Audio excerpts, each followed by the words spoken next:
বুঝতেই পারছেন বাজি পোড়ানো দেখে যে এটা কালী পুজোর সেকেন্ড দিন।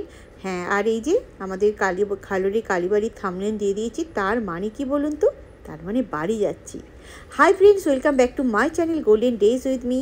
আজকে এই যে বেরিয়ে পড়েছি, কালকে বলেছিলাম না যে বাড়ি চলে যাব, কালী পুজোর সেকেন্ড দিনটা আমি আমার বাবার বাড়ির ওখানে কাটাবো এবং ওখানে কালী পুজো সেলিব্রেশন করব। ওখানে আমাদের বিখ্যাত কালীবাড়ি আছে, সেখানে মায়ের দর্শন করব। তো সেটা আপনাদের জানিয়েছিলাম। আর আজকে বেরিয়ে পড়েছি সকাল সকাল, মার ছেলে আমরা দুজনই যাচ্ছি। আমার হাজব্যান্ড যেহেতু ভাইফোঁটা আছে সেহেতু আসবে না, ও ভাইফোঁটা সেরে আসবে আর এবং ওখান থেকে ওর গ্রামের বাড়ি ঘুরতে যাবে। আমার প্ল্যান আছে গ্রামের বাড়িতে যাব কি যাব না ঠিক নেই, তবে যদি মনে হয় যাব। তো আমরা এই দ্বিতীয় হুগলি সেতু পেরিয়ে হাওড়া পৌঁছে যাব। আমার বাপের বাড়ি হাওড়ার বাগনানে, তো সেখানে যাচ্ছি। আর কি যে মজা লাগছে, কি যে মজা লাগছে। বেশ কিছুদিন হলো এসে গিয়েছি, কিন্তু যেহেতু শ্বশুরবাড়িতে ছিলাম সেহেতু সেখানে আনন্দ করেছি, আমাদের ফ্ল্যাট নিয়ে ব্যাপার ছিল। আর এই বাগনানে ঢুকে পড়েছি, আর এটা হচ্ছে বাগনানের বিখ্যাত কালীবাড়ি। তো মায়ের দর্শন করতে ছোট্ট করে আমি ছুটে গিয়ে করে এলাম, আমি একাই করে এলাম গাড়ি থেকে নেমে। তারপরে পৌঁছে গিয়েছি বাড়িতে। হ্যাঁ, এটা আমাদের চারতলার সেই ঘাস ছাদ। আপনারা আগের বারে আমার ব্লগে এগুলো দেখেছেন। তো বাপের বাড়ি পৌঁছে গিয়েছি। অপোজিটে বাগনান কলেজ, সেই কলেজে আমি পড়াশুনো করেছি 11-12। খুব ভালো লাগছে বাড়ি এসে। আমি প্রায় 2 বছর হতে চললো বাড়ি আসেনি। 1.5 বছরের উপর হয়ে গেছে বাড়ি আসেনি, 2 বছর হতে চললো বাড়ি আসেনি। তাই বাড়ি আসার পর অন্যরকম একটা ফিলিং হচ্ছে, খুব আনন্দ লাগছে। মুখের হাসি দেখেই বুঝতে পারছেন যে আনন্দটা কত দূর। তো এসে বাবা মার সাথে ভেতরে বসে গল্প করছি। প্রথমে ছাদ ঘুরছিলাম, তারপরে এসে গল্প করছি আনন্দ করে, খুব ভাল লাগছিল। তারপরে ভাবলাম যে নাম গিয়ে ড্রেস ফ্রেস চেঞ্জ করে নিই। তো বাড়িতে বসে বসে মায়ের সাথে গল্প করছি, বাবার সাথে গল্প করছি। তারপরে আমার রুমে গিয়ে আমি ড্রেস চেঞ্জ করে এসে দেখছি আমার দাদা আর আমার ভাইজি ভেটকি মাছের ফিশ ফিঙ্গার রান্না করছে, রেডি করছে, সেটা ফ্রাই করে গরম গরম খাওয়া হবে।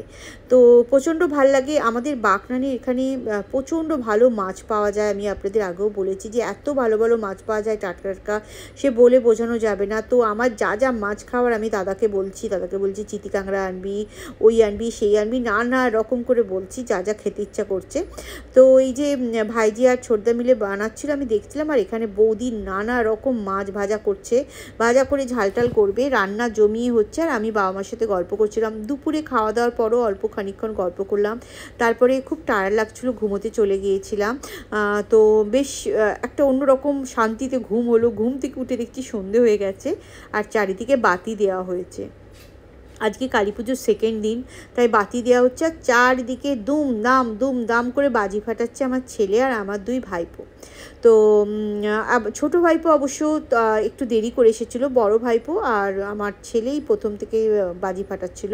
তো আমি ভাবলাম যে যাই, ওরা যেখানে বাজি ফাটাচ্ছে আর আমাকে দেখতে পেয়েই তো মা করে সব কিছু দেখাতে শুরু করবে।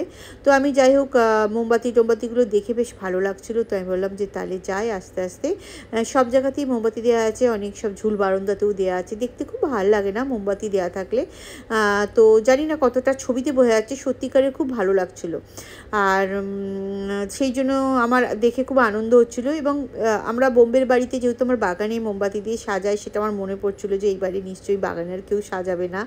আমি কালী পুজোর আগে এসেছি বলে তখনই আমি একটু মোমবাতি দিয়ে সাজিয়েছিলাম হালকা করে। তো এই সামনে বাগনান কলেজ দেখা যাচ্ছে। তো চলুন আমরা ওই ঘাস ছাদে নেমে যাই, ওখানে বাজি পোড়াচ্ছে আমার ছেলে আর আমার বড় ভাইপো এখন।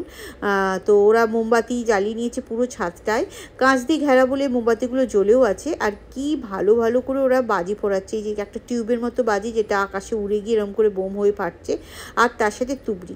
আমি যদিও বলি না আমি বাজি পোড়াতে ভালোবাসি না, কিন্তু কয়েকটা বাজি আমার ভালো লাগে, তার মধ্যে চরকি আর তুবড়ি একটা ছিল। ছোটোবেলায় খুব ভালো লাগতো, এখন আর অত আমার বাজি পোড়াতে ভালো লাগে না, মনে হয় পলিউশন হচ্ছে। তাও কালী পুজো আমি এখানেও একটা ফুলঝুরি জ্বালালাম। আর এরপর আমি আমার ছেলেকে নিয়ে যাব কালী মায়ের দর্শন করাতে।